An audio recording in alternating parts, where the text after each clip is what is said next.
Welcome to today's Lifeline Connect session. It's a pleasure for us to be able to host you.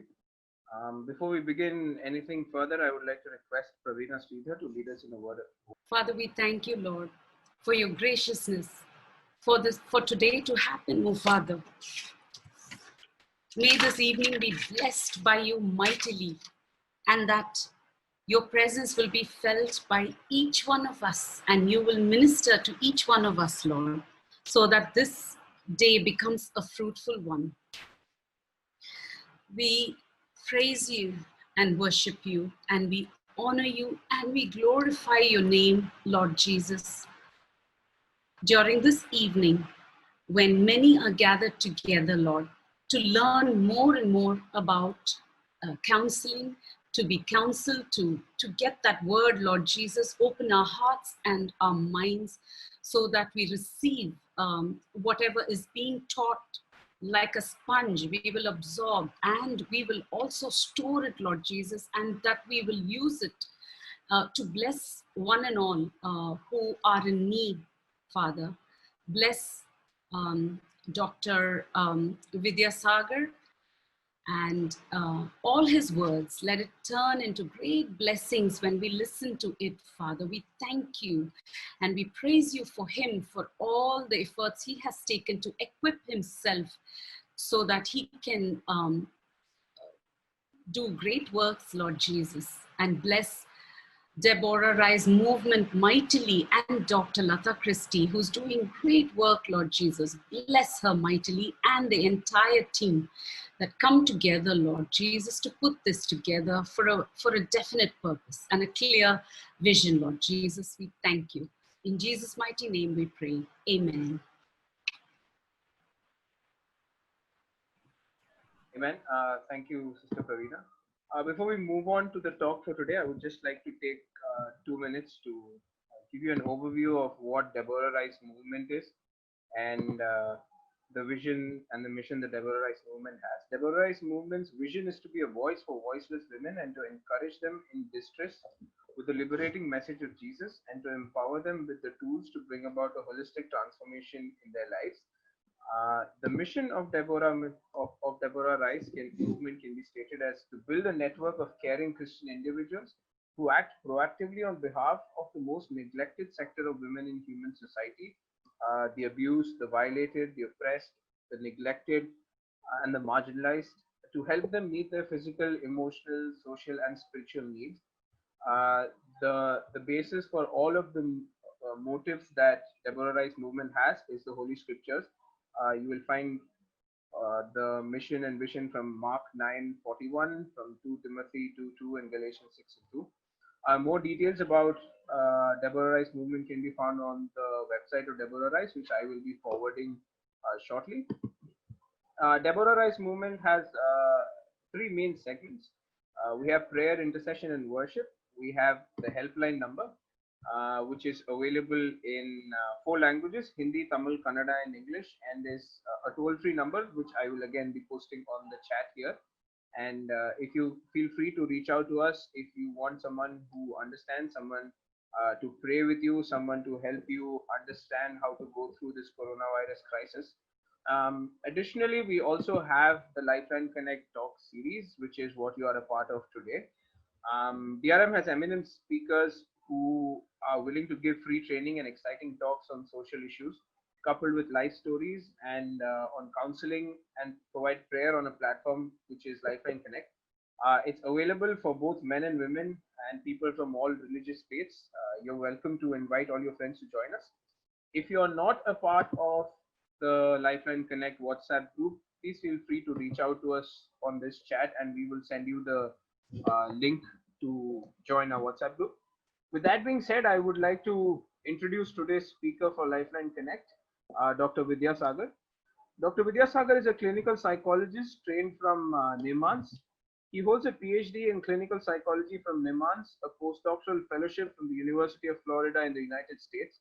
He has 9 years of experience in counseling and psychotherapy. A highly qualified counseling professional knows that all techniques and strategies for every psychology problem can't be effective helper without the basic counseling skills. studies show that 35 to 40% of that change is because of one's counseling skills. Now, counseling skills act as a medium to deliver the professional expertise in any field. And in this session, we will all know and learn how to use counseling skills with some exercises.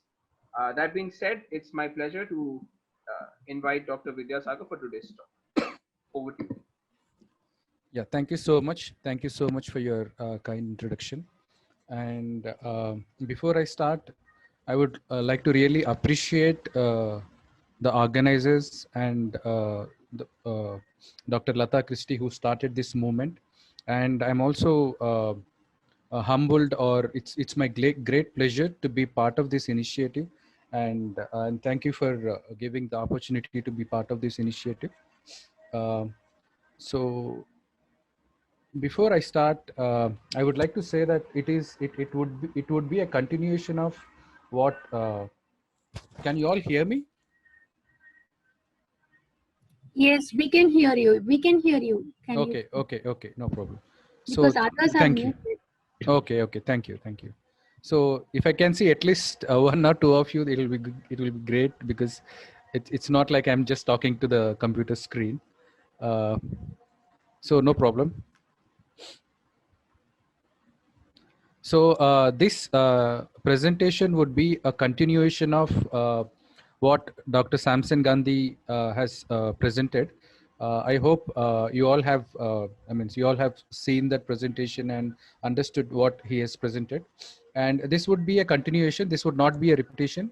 So as far as, I also have seen that talk, and I've also watched it twice. Yeah, so I would like to I make sure that it's not going to be a repetition of what has already been discussed. Okay, so I'm not going to go into what is counseling and what are the different attitudes of a counselor that has been discussed by Dr. Samson Gandhi.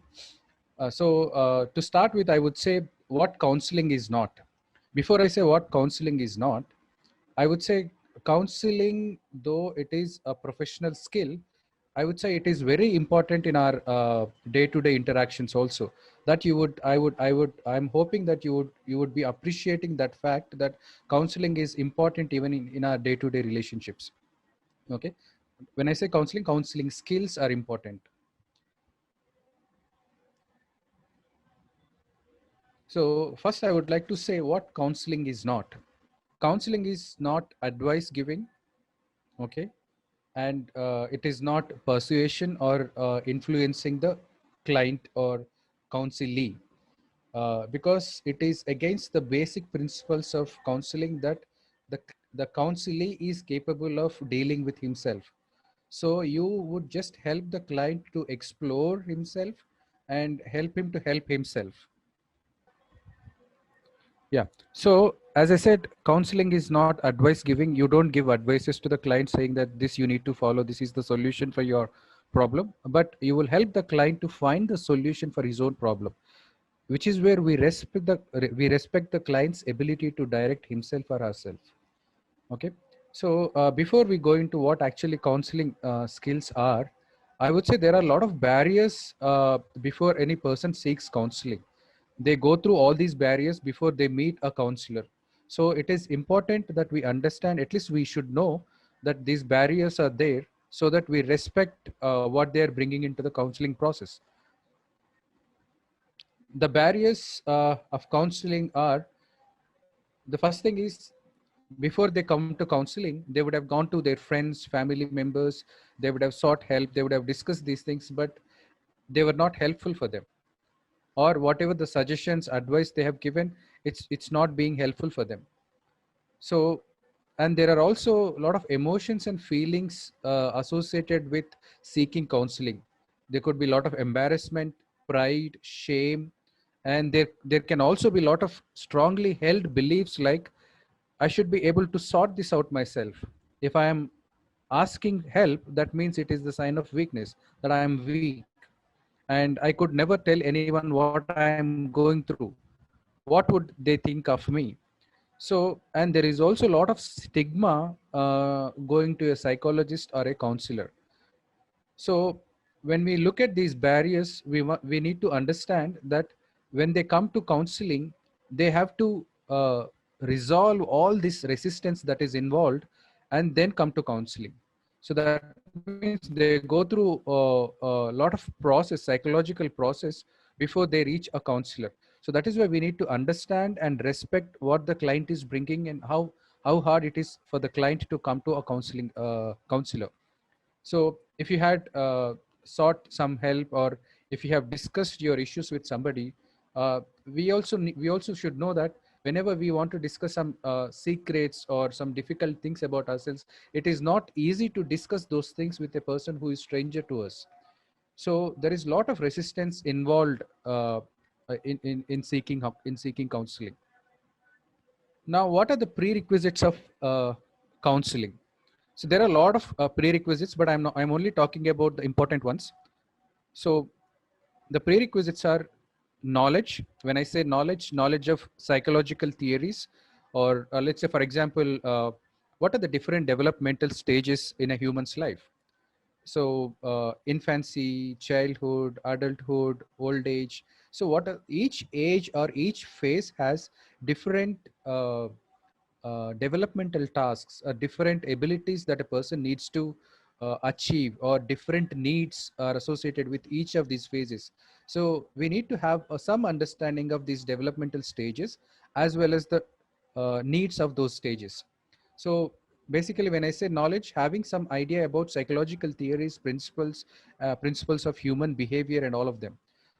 So along with that, one important aspect is self-awareness. Self-awareness is very important for a counselor, and in some countries it is mandatory that before you become a counselor, you also need to undergo counseling for yourself in order to resolve your own issues before you become a counselor.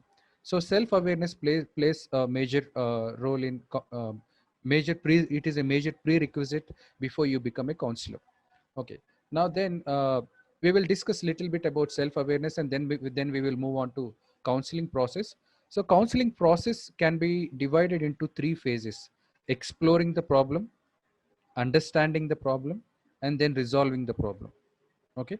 So each of these stages would require different set of counseling skills. So we are going to go over all those skills briefly. And I just wanted to remind all of you that uh, practice of counseling skills, or developing counseling skills, is a lifelong process. So if at least if you can appreciate what are the processes that are involved, what are the skills that are necessary, and if you can start practicing, that would be I would consider like I have achieved my aim of presenting this topic. So quickly we will move on to self-awareness. Okay. So why self-awareness is important? So I just presented two quotes here. We don't see things as they are, we see them as we are. So what we are colors our perception of events or things. Okay. And then there is one more quote which says, everything that irritates us about others can lead us to an understanding of ourselves. Okay. So it is basically not the problem of the other person, it is your own problem that makes you get irritated. Okay. So it reveals some aspect of ourselves. So if there are a lot of blind spots in us, if we are not aware of some aspects of ourselves, that can unconsciously influence the way we counsel the other person. For example, I will give you an example. Let's say a mother wants to bathe his child, and she's preparing for that, and the child says, I don't want you to bathe me, I want father to bathe me. So if the mother had experienced in her childhood a lot of rejection from her parents, this event can also be perceived by mother as a rejection, and she might not understand what the child is saying, or she might not validate, or she might not respect what the child wants, but instead of, she might get angry, she might react to those feelings of rejection. So if the mother is not aware of what she has gone through, if the mother is not aware of those unresolved hurts or traumas that she experienced in her early childhood, they can influence her interaction with her family members also. So it is important that we must be aware of those things, and if possible, we need to try to resolve all of them. and it is a process of self development also. Okay, so that this example shows the importance of being aware of one's own self. So there are different methods we can use to develop self awareness. So some of the methods are life chart method, understanding Maslow's needs hierarchy, and there is something called Johari window. So life chart method, which talks about uh, looking at your own life, identifying what are the important events in your life, what are the important positive events, positive experiences, and important negative experiences, and if there are any traumatic experiences, identify and how these experiences have affected you when you were a child or when you were growing up, and how are you feeling about those things right now. Okay, it helps you to develop an awareness of your own issues when you draw your own life chart. So for example, life chart can begin at your birth. Let's say events surrounding your birth. Were you a wanted child or an unwanted child? Okay, that can also have a significant impact on how you view yourself right now. So it is important to look at all those events surrounding your birth, your parenting experiences during first 5 years, then your schooling experiences. Are there any bullying experiences? Are there any positive experiences? So it is important to go back and look at those things in order to build an awareness of yourself. And there is something called Maslow's needs hierarchy. So according to this needs hierarchy, we all have these needs, and they are in the form of the hierarchy, in the sense only when you satisfy your physiological needs, then you would seek for safety needs. Only when safety needs are satisfied, you want belongingness and love needs. So there is a hierarchy where you move from lower level of needs to higher level of needs. But this can also be seen in a different way, where all the needs are being satisfied simultaneously. Okay, for example, first four needs: physiological needs, the need for food, sex, and shelter; safety needs, need for safety and security; belongingness, feeling of connectedness, feeling of being loved, valued, affirmed; esteem needs, being respected. All these four needs are also called deficiency needs, because if they are not adequately met, a person can feel insecure. So we need to ask ourselves whether these needs were adequately met in our life when we are growing up. So if any of these needs are not adequately met, that can have significant impact on our current relationships. So now coming to an important way of looking at our own self or developing self awareness is called Johari window. So it is a diagrammatic way of representing our dynamics with other people. So there are certain aspects of ourselves which are known to us and which are also known to other people, so which we called open self. So information about you, both you and others know, and there are certain aspects of self which you only know, where others don't know. Okay, which is called hidden self. There is a hidden self in each of us. So whatever we show to other people, okay, that is open self. Whatever we only know, the secret life of us, is hidden self. Okay, so it could be like watching pornography, or it could be like having affairs, it could be like some negative thoughts that you are going through, it could be like the insecurities that you are experiencing which nobody else knows. Okay, so that can be part of hidden self. And there is a part of self which you don't know but others can see, others can perceive and observe. So it is called blind self. You are blind to that aspect of yourself. Okay, and there is also a self which you don't know and which others also don't know, which is called undiscovered self, so which may be unconscious. Okay, now how to improve your self awareness using this method. So one of the ways that you can improve this awareness using this method is, for example, you have to improve that open area that is known to other people as well as yourself. Okay, so that you can do by, one of the ways that you can reduce your hidden area or hidden self is by self disclosure. Whatever those shameful aspects or embarrassing aspects or aspects that are where you are very much insecure about, you can share with people whom you trust. So the sharing would open up all those wounds, and it helps you to process and resolve those wounds.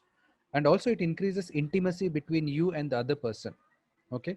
So one of the ways you can improve your self awareness is by disclosing those parts of the self to other people. And other ways where you can improve your self awareness by asking feedback from others, because there are certain aspects of ourselves only others know. So if you are open to the feedback from others and reflect on that, and work on that feedback, you can also improve that. So in that way you can improve your open area. And coming to this unknown area or unknown self or undiscovered self, you need some kind of a professional help in order to go into those aspects of yourself and discover them. So you need to ask yourself, maybe you can use this understanding to improve your self awareness, because this is definitely going to help your counseling process as well as your relationships. Now coming to what are the important aspect of any relationship, not just counseling but any relationship. One of the important aspect is trust. Okay. So if I ask you how the trust is established, for example, if you take a small child, an infant, how an infant can develop a trust towards her parent. So when the parent is consistently available, is fulfilling the needs. Okay. So that consistency is something that matters a lot, and also understands the needs of the child and fulfills the needs of the child. So that consistency, stability and fulfillment of the needs is something that plays an important role in building the trust. In order to build trust between you and a counselee, you need to actively listen to the counselee, and you need to accurately and sensitively respond to them.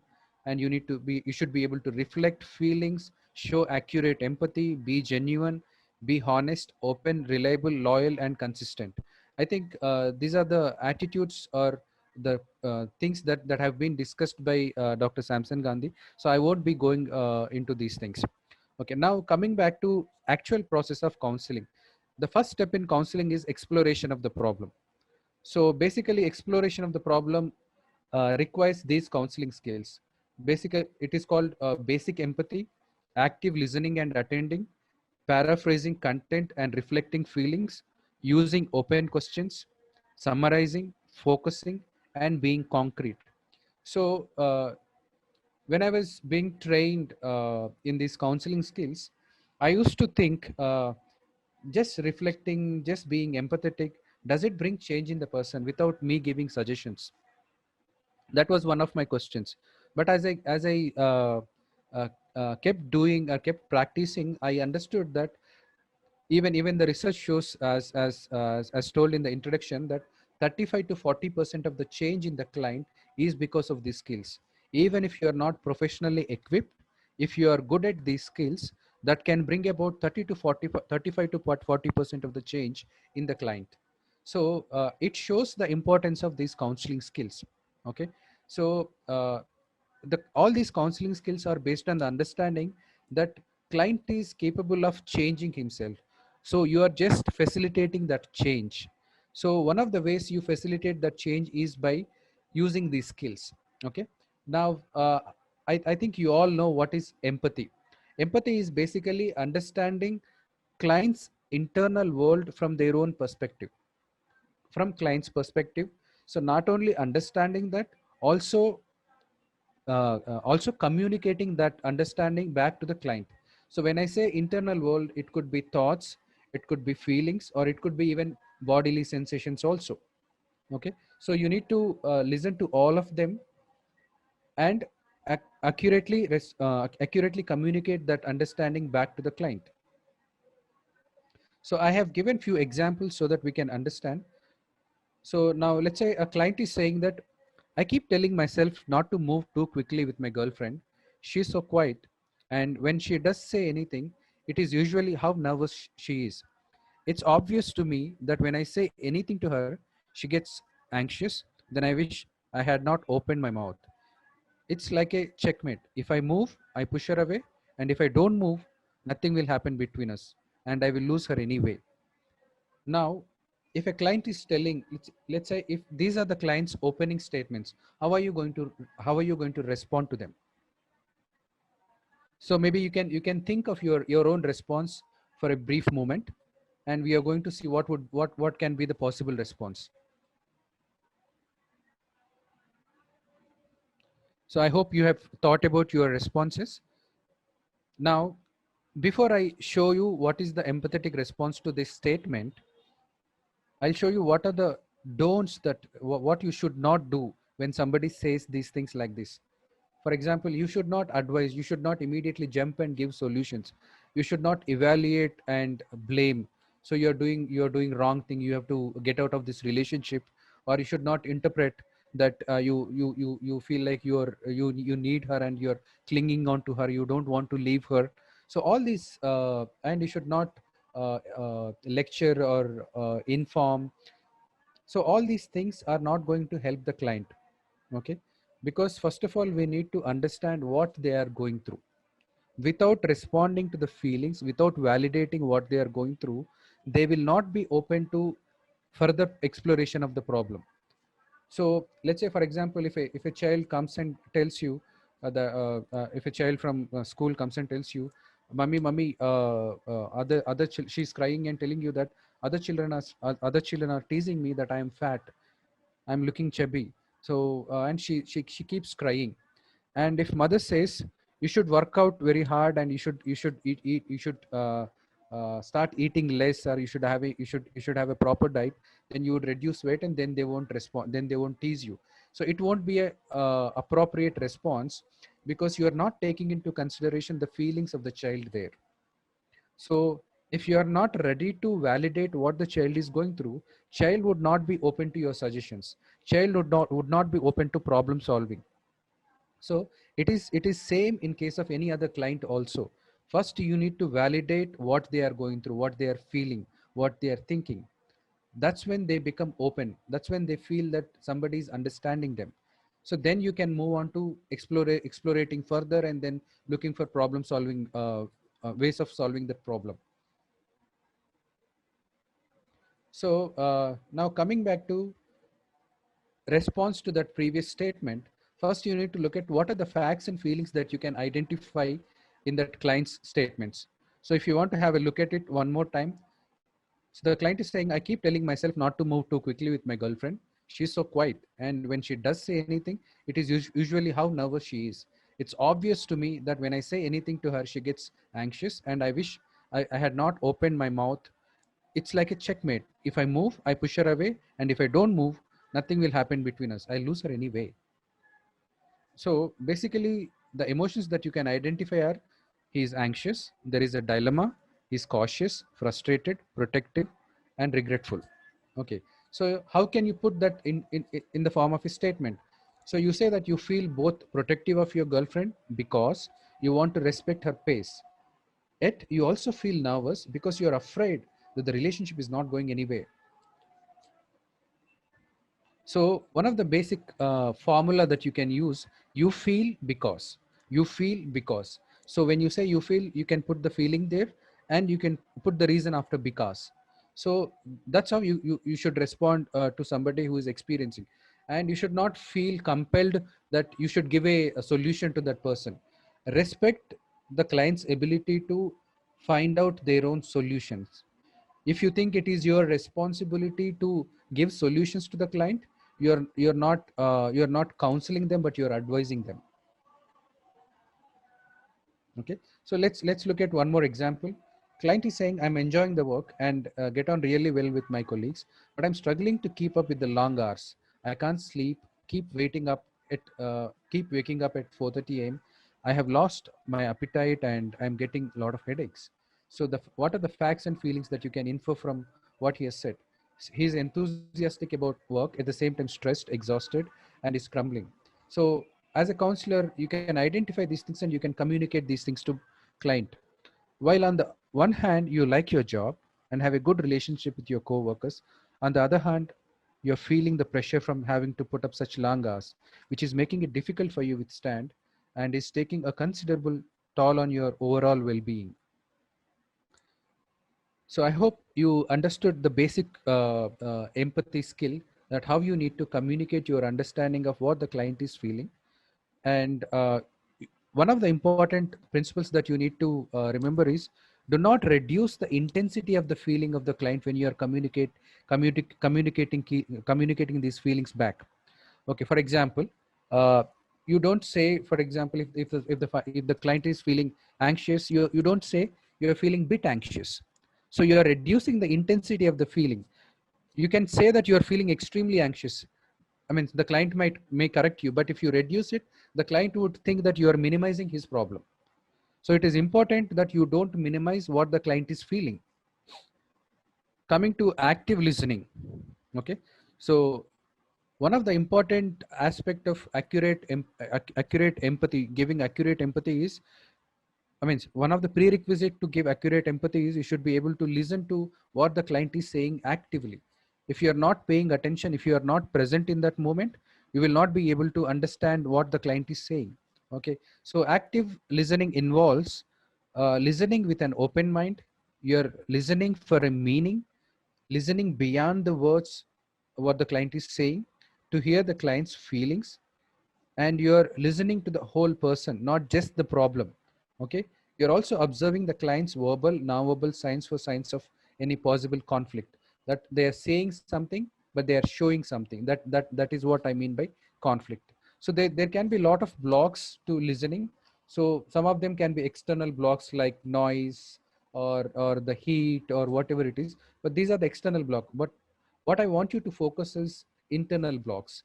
For example, if somebody is having tattoos full of their body, and you don't like those tattoos, and you are against having those tattoos, you are already having a value judgment about the client. Okay. And you won't be listening attentively to what the client is saying, because you have already judged the client in your mind. So our own value systems can influence the way we attend to the client. Our own belief systems can influence the way we attend to the client. Our own past hurts or past traumas can influence the way we attend to the client, because we tend to see what the client is saying through the lenses of our belief system, our values. So it is important, again, I'm emphasizing the fact that it is important that we become self aware. There are internal blocks as well as external blocks. Okay. Now there is a formula which is used in training, which is called solar, to say that to show that how whether you are attending or not, uh, uh, whether you are actively attending or not. So solar means sitting at a comfortable angle and at a distance from the client. Not it is suggested that you don't face the client, because some clients might feel might find difficult to make eye contact for a long period of time. So it is, so you sit at a particular angle, so that, I mean, they have some relief from making eye contact. So there should be an open posture where you don't cross your arms and legs, and you should lean forward from time to time, look genuine, interested, and listen attentively, and make eye contact but not stare at them, and appear relatively relaxed. This is very important, especially when you are dealing with a client who is agitated, who is in, let's say, for example, who is in a lot of emotional distress, overwhelmed by feelings of emotions. You need to remain relatively relaxed, because that's what is going to transfer to the client. So this is called co-regulation. So one of the important aspect, the co-regulation is developed when we are children, because whenever the child is distressed, uh, how the mother soothes the child, that plays a major role in whether the child develops the ability to soothe himself. So when the child is distressed, the voice of the mother would be soft, calm, and do not pay much attention to or do not react to what the child is doing, but tries to soothe the child. So the client listens to the voice and body language of the mother, then soothes himself or herself. So it is important as a counselor, that you need to display a body language which is calm, relaxed, and so that the client will feel safe about being present there, being able to share whatever they are going through. Then coming to paraphrasing. So a paraphrase is basically you capture the main points that are communicated. So a paraphrasing would answer questions like who, what, why, when, where, and how. So they can take the form of you're saying so and so, so and so. In other words, or it sounds as if. Okay. The importance of paraphrase is some clients find it difficult to express their thoughts. So when they hear the meaning as understood by the counselor, it helps them to clarify more precisely what they mean. Okay. So paraphrasing may echo feeling words without responding to them. So all these skills like empathy, attentive listening, paraphrasing, so they act as mirror to the client, again to look at their own feelings and responses in a more distant but objective way, so that they can work through those feelings. Okay. So basically all these things act as a mirror to the client. So one of the examples of paraphrasing is, let's say client says, I used to enjoy going out and having fun. Now I have to really force myself, and I don't enjoy myself anymore. All the time I just have a feeling of sadness. I'm not really part of the group anymore. So what you have to see, what you have to look for are keywords and phrases: going out, fun, feeling forced, sadness, not part of the group. So what you can take these phrases that you have gotten from client's narration and communicate this back to the client using different words. In the past, Ajay, you had a great time socializing. Right now, however, you have lost your drive and don't get much pleasure from going out and meeting people. For a lot of time, you feel down and flat and not really part of what's going on around you. So this is one way of paraphrasing. So there are other examples, but I'm not going into those things. So next thing is reflecting feelings. Okay. So reflecting feelings is very important because being in touch with and connected to our feelings and emotions is crucial to our physical as well as psychological well-being. So, and many clients seek counseling to help them identify and work through distressing and difficult emotions. So one of the goals of the counseling is to help clients to recognize and process painful emotions. So that is why it is important to reflect the feelings of the client. So it involves listening, understanding, and communicating those feelings. So as I said, they act as mirror to sort feelings and gain relief from those painful feelings. But uh, as we see clients from our culture, there are a lot of cultural barriers or the belief systems that are developed being part of our culture that actually stops them from feeling and expressing their feelings. So some of the cues that indicate that clients have difficulty with feelings are, let's say they say, feelings are not allowed in our family. I'm not sure how I feel. I have not got a clue how I feel. I don't know how to handle my feelings. I don't know what my feelings are. I don't do feelings. I feel numb. So all these things, I mean, the way they have been trained, or the way they have been socialized, or the cultural things like, for example, our culture says that it is not good for men to cry. So if a child is crying, they say that you're crying like a woman or you're crying like a girl. So they're actually not, they're actually suppressing or invalidating what the child is going through.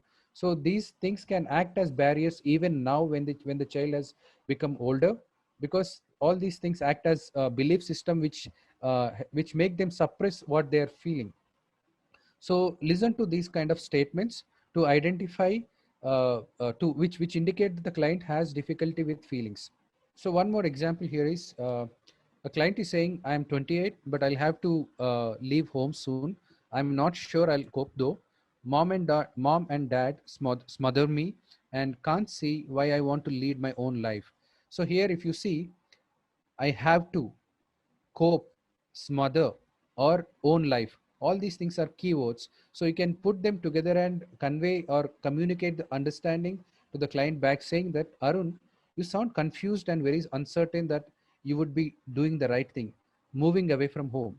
You feel suffocated by your parents and want your independence, but it seems as if the price of this is having to separate from your parents. So basically you're communicating that understanding of confusion, uncertainty, and feeling suffocated with the parents back to the client.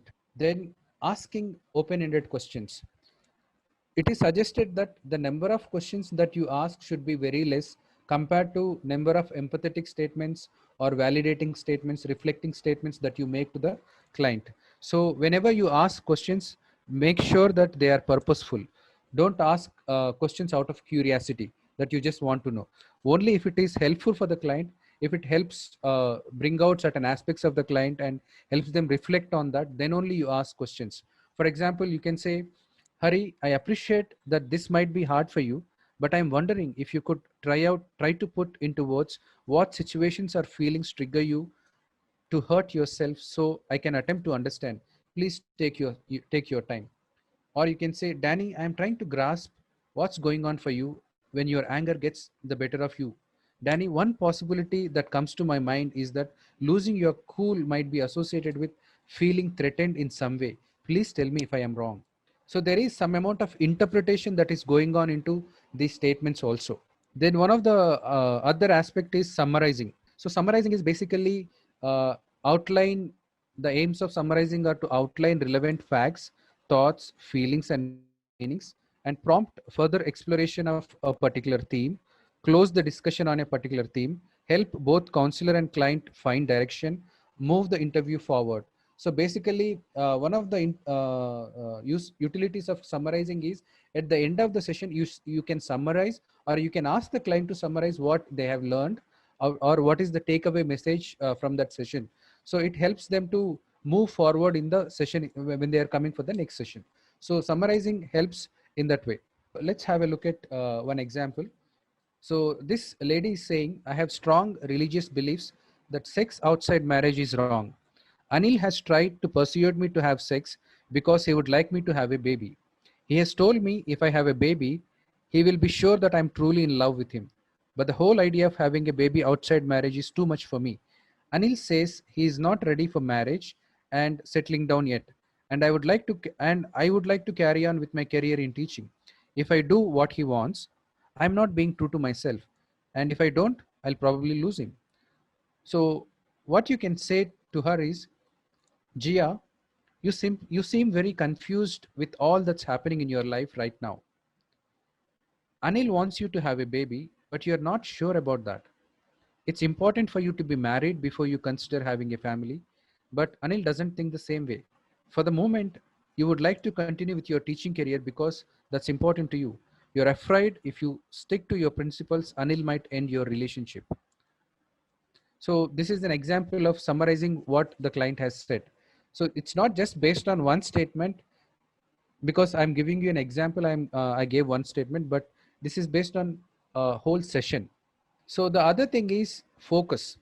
So client might come up with different problems. You need to make them choose one particular problem which they want to work on right now, which is important for them. So you should not choose this for the client, but you should facilitate this decision making, because there are some clients who wants to give away all the responsibility to the counselor. So you should not make decisions for the client. You should allow them, or you should facilitate this decision making process. Okay, for example, as a counselor, you might say, you mentioned that you have applied for 6 different jobs without success, and you feel you lack experience in areas other than engineering and manufacturing, and which might be a stumbling block. So there are two issues: that he has applied for 6 different jobs without success, and he lacks experience in different areas, which is acting as a stumbling block. So which one you want to work on? Perhaps it might be helpful to focus on one specific issue. What would be most helpful for you to talk about first? You help the client to focus on one issue. Then there is also something called concreteness. So many clients make general statements like, for example, you never know when people approve of what you're doing. It is a general statement. They are not owning that statement. So owning and personalizing those statements opens the door to exploration. So as long as they talk as if it is happening to the third person, that it's like they're resisting that exploration of that problem. So you need to help them own, personalize what they are saying. So you can ask, let's say, is this how you're feeling right now? Is this what you're feeling right now? Is this your own feeling? Or you should make them say, let's say, I never know when people approve of what I'm doing. So it would be kind of I statement which they personalize. So you can ask them to give examples. You can ask them to elaborate on what they have said. You can ask them to explain how a particular situation caused them to not to do certain things. If they say, just make a statement that because of that I couldn't do it, you should ask them how. So what is the process that was involved? What was the thought process that went in the way? So you need to look for that concreteness. So for example, people keep picking on me is a generalized statement, but you can say my classmates picking on me because I wear glasses. So that is a specific statement. So I know I'm dreadfully inconsistent in my work, which is a generalized statement. Or a specific statement would be, I make all sorts of teaching plans, yet when it comes to the day, I don't stick to them. I think the students run the class, not me. So one of the important thing in making clients focus or be concrete in their uh, narration of their own problems is to make them own the responsibility. So most of the clients, they try to avoid the responsibility, though it is not intentional or voluntary. It can happen involuntarily or at a subconscious level. So it is important that you need to make them own the responsibility for the problem. So few questions that you can ask related to personal responsibility, that you mentioned that you and your partner are always arguing. Thinking about your most recent quarrel, to what extent do you think you might have contributed to it? Or you can also say, you say that people walk all over you. What do you think you could do to prevent people treating you like a doormat? You are telling the client the problem is still in your control. It's not out of control. So when you take them, if the client thinks that it is not in my control, the client might feel helpless. So making the client feel responsible, take the responsibility, helps the client or empowers the client, or helps the client to see that the problem is still under their control. All these things actually, if you have seen all these examples, they all help the client to become more clear about what they are going through. When you keep reflecting, they act as a mirror to understand their problem more clearly. So that is what exploration of the problem is all about. See, if you have observed all these skills, you have not done anything extraordinary. You just were attentively listening to the client's narration, and you are reflecting back what they are feeling. And wherever you are not clear, you are asking open-ended questions, and you are also making them own the responsibility. So only if these things are enough to make the client get a clear understanding of their own problems. So once the problem is explored clearly, then next thing is to go a little bit deeper and understand what could be causing the problem, or what are the different blind spots they might be having, which is causing the problem. So then we come to the second phase of this counseling process, which is called understanding the problems in a deeper way. So basically, one of the main skill in understanding the problems, helping the client to understand the problems, is challenging or confronting. Okay, so we will look at this challenging and confronting and other skills also. So coming to confrontation or challenging, it is used once the relationship is established. Okay, once you have established trust, and once that rapport is established, then only this confrontation would work. Without having established a strong therapeutic relationship, confrontation will never work.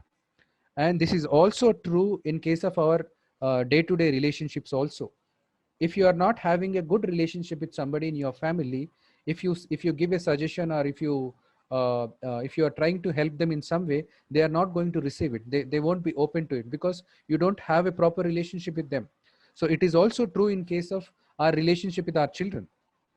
Okay, if you are not focusing on establishing a quality relationship with children, but you are just trying to always correct them, that is not going to work. So it is important that in any relationship, if you want to help the people change, you need to establish a strong relationship. Okay, and one of the important thing about, or few important things about confrontation are, confrontation is a tentative suggestion. It is not a declaration. You are not declaring that it is true. You are just suggesting that it could be the reason. So client has I mean, you're giving a chance to client to refute it also. And confrontation is just an observation. It is not an accusation. It is an observation that you are making. So you need to be very careful about how you are going to put forth these confrontative arguments. Okay, and confrontation is made after a careful deliberation, not without careful deliberation, not impulsively. Okay, and the aim of the confrontation is not to put the client down. So what are you going to confront about? There are a lot of things that you can confront about. So for example, you can confront about discrepancies that you see in what they are saying. For example, they might say that let's say for example, some of the examples that I've given, I think I'll read those things. Discrepancies. So you say that being rejected has really upset you, but you smile as you talk about it. So there is a what do you call, discrepancy of their feeling and what their non-verbal expression is. So there can be distortions of feeling also. You say you feel really depressed, yet you laugh whenever you say that, as if it was nothing at all. So you have seen a discrepancy. So you're going to point out that to the client as an observation. And if you see there is a manipulation, you say your parents have never really understood you. However, the way you said that makes me wonder if you're trying to play on my sympathy in some way. You can also confront them about their negative thought patterns. Let's say, for example, some might have these negative thought patterns which are hindering them from solving their own problems. Let's say you say that you don't think you're up to handling this change in your life. So this is the thought pattern of the client, but his past shows that you are clearly resourceful person. You are intelligent and motivated and have coped well with the changes in the past.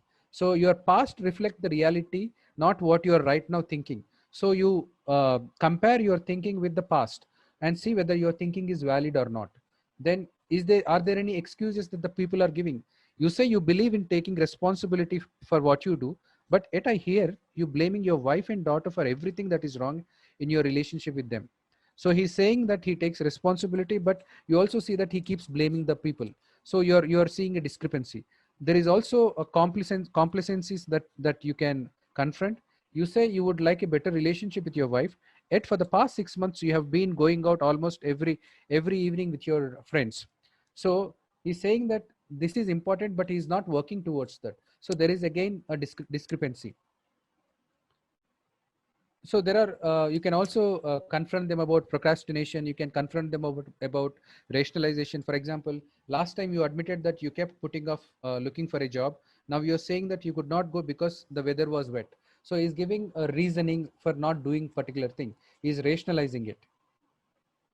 So you can confront about all these things. So when you are making these observations, when you are confronting, then you are bringing all these things into client frame of reference, and they are going to look at it in a different way.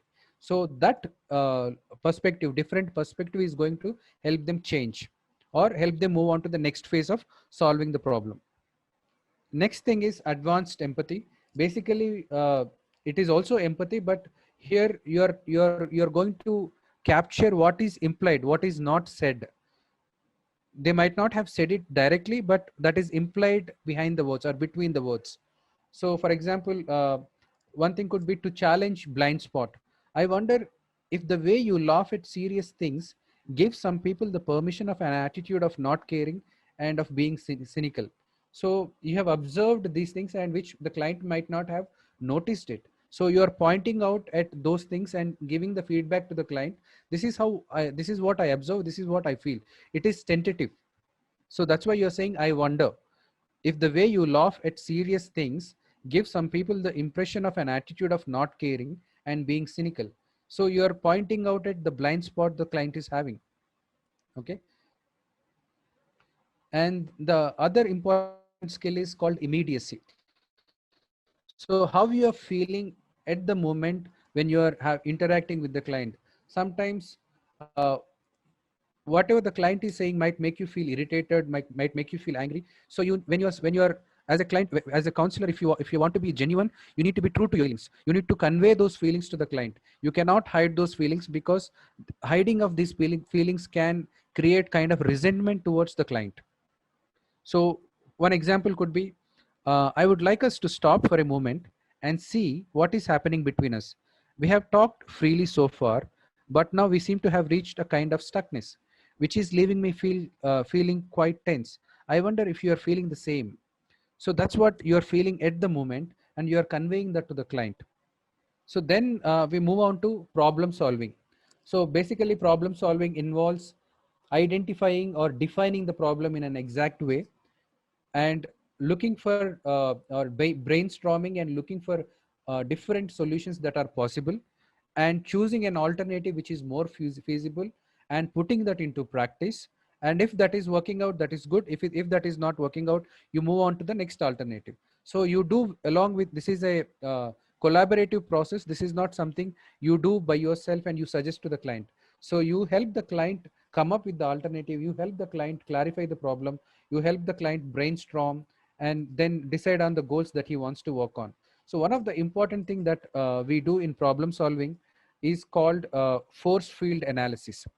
So this is called force field analysis. So basically you have a goal, okay, and you help the client, what could be the factors that might stop you from reaching the goal. It could be your thought processes, or it could be your old patterns of behaving. So, or it could be some external factors that can stop you from, maybe the environment that you're living in, which is very pathological, or which is very negative, where which is not allowing you to improve upon yourself. So you help the client identify the restraining forces, also help the client identify the factors that is going to help you reach the goal. So improve the facilitating factors, reduce the restraining forces, and you also devise plans to deal with these restraining forces. So you ask the client, for example, I'm not able to focus on my studies or in my studies. So what are the factors that are, now you want to improve your number of hours of study. Let's say you're studying 1 hour a day. Now you want to improve to 6 hours a day. So what do you think is going to stop you from reaching that goal? So they might say usage of mobile, or they might say my negative thought patterns, that I will not be able to understand anything. So I might get bored. So these are the forces which are internal to the client, and there are certain forces that are external to the client, like having a mobile next to them, okay, or maybe sitting in an environment which is very noisy. So what are the facilitating factors?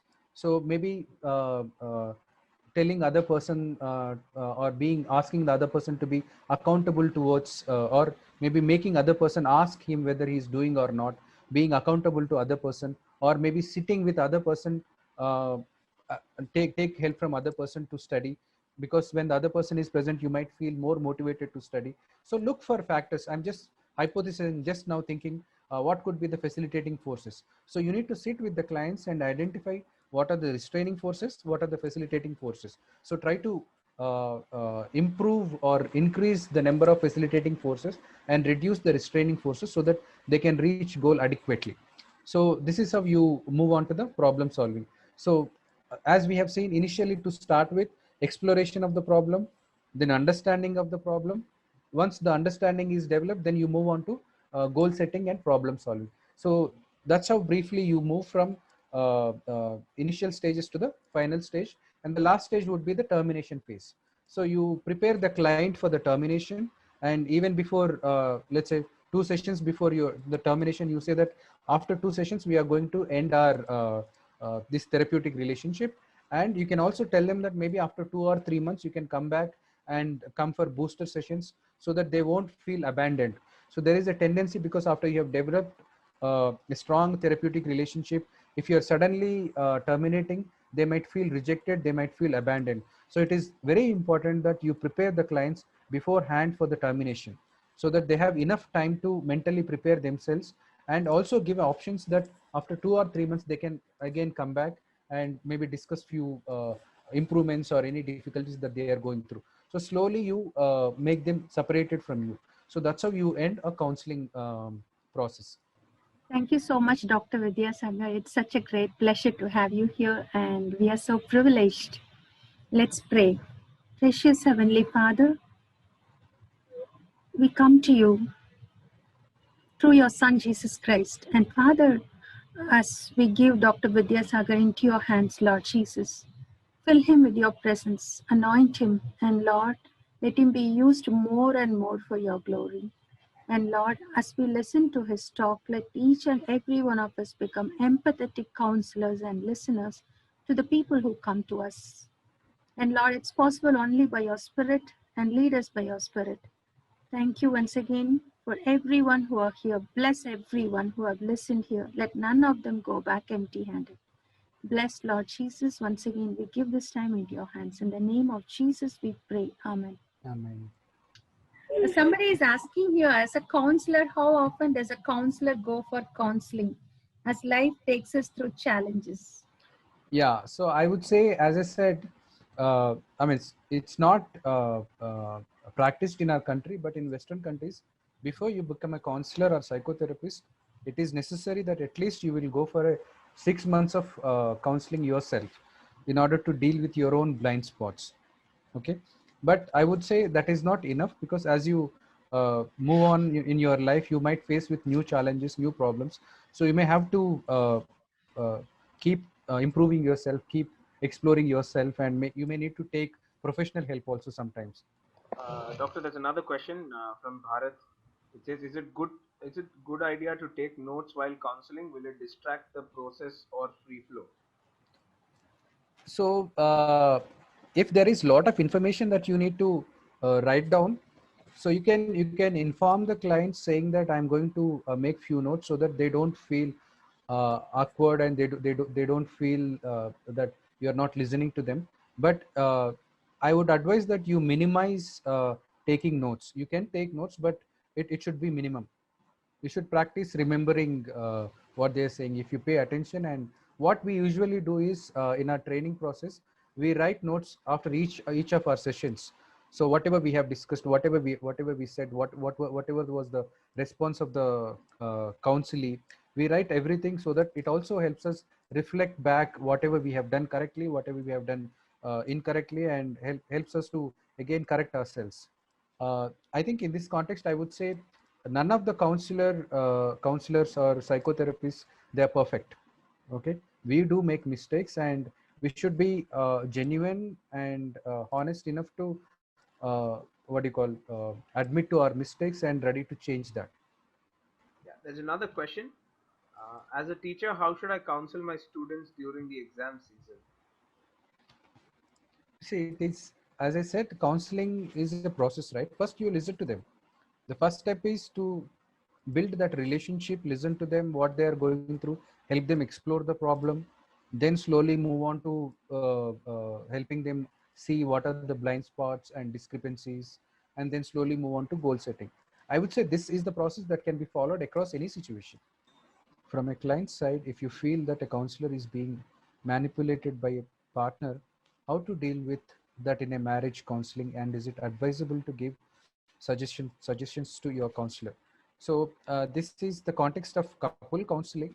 So in couple counseling, one of the important thing that as a couple counselor we follow is, we will not have any individual session with any of the partners. So the reason being that in individual sessions, the partners might want to take your, they might want to prove to you that they are right, and their partner is wrong.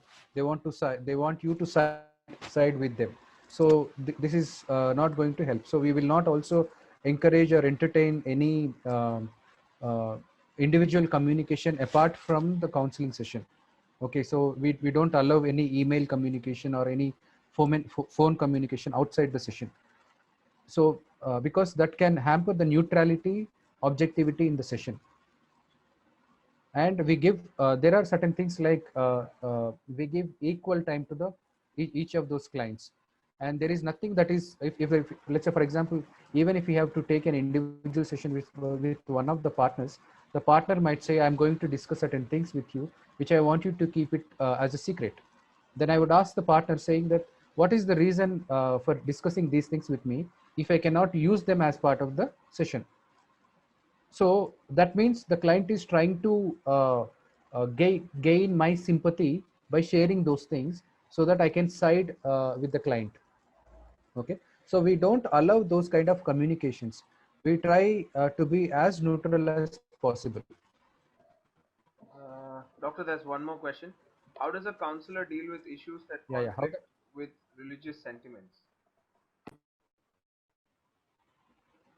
Okay. Uh,